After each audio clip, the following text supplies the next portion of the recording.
up almost any mascara, foundation, or lipstick from Tesco's beauty aisle and read the ingredient list. Chances are you'll find chemicals that regulators across Europe have either banned outright or are in the process of banning.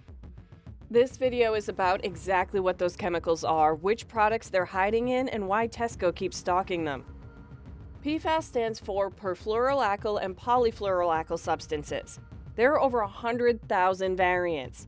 They're called chemicals forever because they don't break down in the environment and they don't break down in your body. They accumulate in your blood, your liver, your kidneys, and your tissues over time.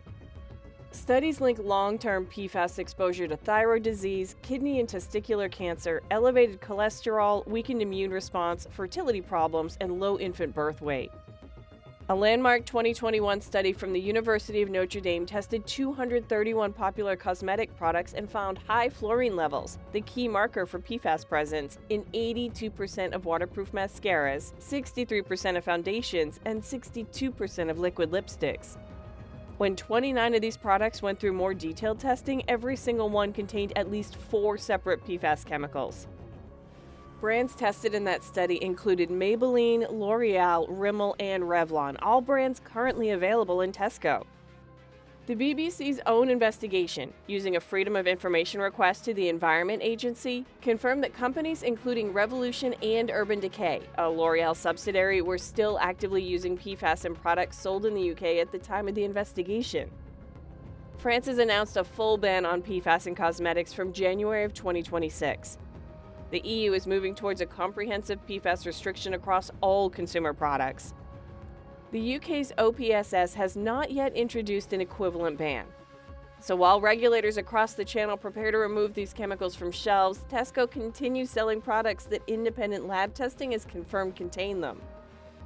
PFAS are only one part of the problem. The formaldehyde situation in Tesco's makeup aisle is just as serious and even less talked about.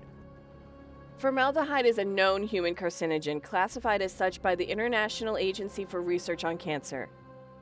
The EU has banned it as an ingredient in cosmetics and requires warning labels on any product where formaldehyde-releasing preservatives are used above a certain threshold. The UK has the same requirement following post-Brexit alignment with EU cosmetic law. The catch is in how formaldehyde gets into makeup. It's rarely added directly. Instead, manufacturers use preservatives that slowly release formaldehyde over time as the product sits on your shelf and on your skin. The most common of these are diamdiamhydantoin, imidazolidinylurea, diazolinidylurea, and quaternium-15. All of them are formaldehyde releasers. All of them have been flagged by EU regulators. Ingredient analysis of products currently sold at Tesco shows several of them are still present in mascaras and foundations from brands including L'Oreal Voluminous and Max Factor. An analysis published by the nonprofit safety database Gimme the Good Stuff confirmed that L'Oreal Voluminous Original Mascara, one of the most widely available mascaras in UK supermarkets, contains imidazolidinylurea, a formaldehyde releaser, alongside parabens and BHT. Max Factor mascaras have been found to contain benzyl alcohol, parabens, and propylene glycol, a penetration enhancer that increases how efficiently your skin absorbs the other compounds in the formula. When a mascara with a formaldehyde-releasing preservative sits millimeters from your eyes for 8 to 12 hours a day, the vapor enters the body through the tear ducts and nasal passages. Short-term effects include eye irritation and respiratory discomfort. The long-term concern is cumulative exposure to a classified carcinogen, applied daily, starting from the age most girls first wear mascara. Those are the chemicals inside the products. The next issue is the ones hiding in plain sight on the label under a single word. Walk down Tesco's makeup aisle and pick up a foundation or lipstick. If the ingredient list includes the word parfum or fragrance, the single word can legally represent a blend of up to 3,000 different undisclosed chemicals. Fragrance formulas are classified as trade secrets under UK and EU law, which means companies don't have to disclose what's inside them. This matters because within those undisclosed compounds, phthalates are commonly found. Phthalates are plasticizers used to make fragrance last longer, and they're classified as endocrine disruptors, chemicals that interfere with how your hormones function. The EU has banned dibutyl phthalate and diethylhexylphthalate in cosmetics entirely due to their links to reproductive harm and hormonal disruption. Despite this, the fragrance loophole means their chemical relatives can still be present in products without appearing anywhere on the label. The Danish Consumer Council Think Chemicals tested 28 foundations from brands including Rimmel, Maybelline, MAC, and L'Oreal, all stocked in Tesco, and found that 12 of them received the worst C rating, primarily due to suspected endocrine disruptors and fragrance allergens. 11 of those 12 contained suspected endocrine disrupting substances. 8 of the 28 foundations contained fragrance compounds known to cause allergic reactions.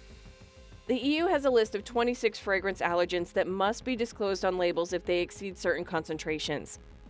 The UK follows the same requirement.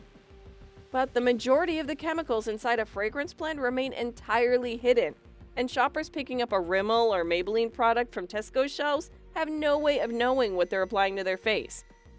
Parabens are supposed to be the ingredient that most women already know to avoid.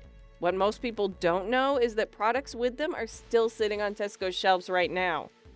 Parabens are preservatives used to extend shelf life and prevent bacteria growth in makeup. They mimic estrogen in the body, which is why they're classified as endocrine disruptors. Studies have detected parabens in human breast tissue, blood, and urine, and research consistently shows that people who use scented cosmetics daily have measurably higher paraben levels in their bodies. The EU has banned the longer-chain parabens like isopropylparaben, isobutylparaben, phenylparaben, benzylparaben, and pentylparaben entirely due to insufficient safety data and concerns about endocrine activity. It has also restricted propylparaben and butylparaben, banning them from products used on children under 3 and capping their concentrations in other products. The UK follows the same restrictions. Despite these restrictions, multiple paraben variants remain legal in UK cosmetics when used below the threshold limits. An ingredient analysis of products currently sold at Tesco confirms that methylparaben and propylparaben are still present in mascaras, foundations, and lipsticks from brands including Maybelline and Max Factor. None of this has changed what's on Tesco's shelves.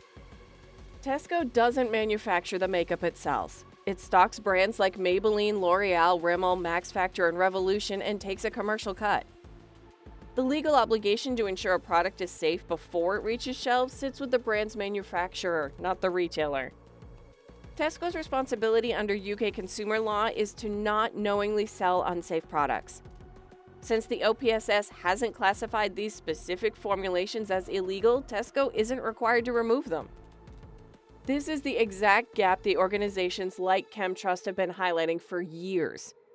Their position is that the UK's permitted thresholds are insufficient, that the precautionary principle should apply more broadly, and that PFAS in particular should face an urgent group ban across all UK consumer products, including cosmetics. The brands themselves know the problem exists.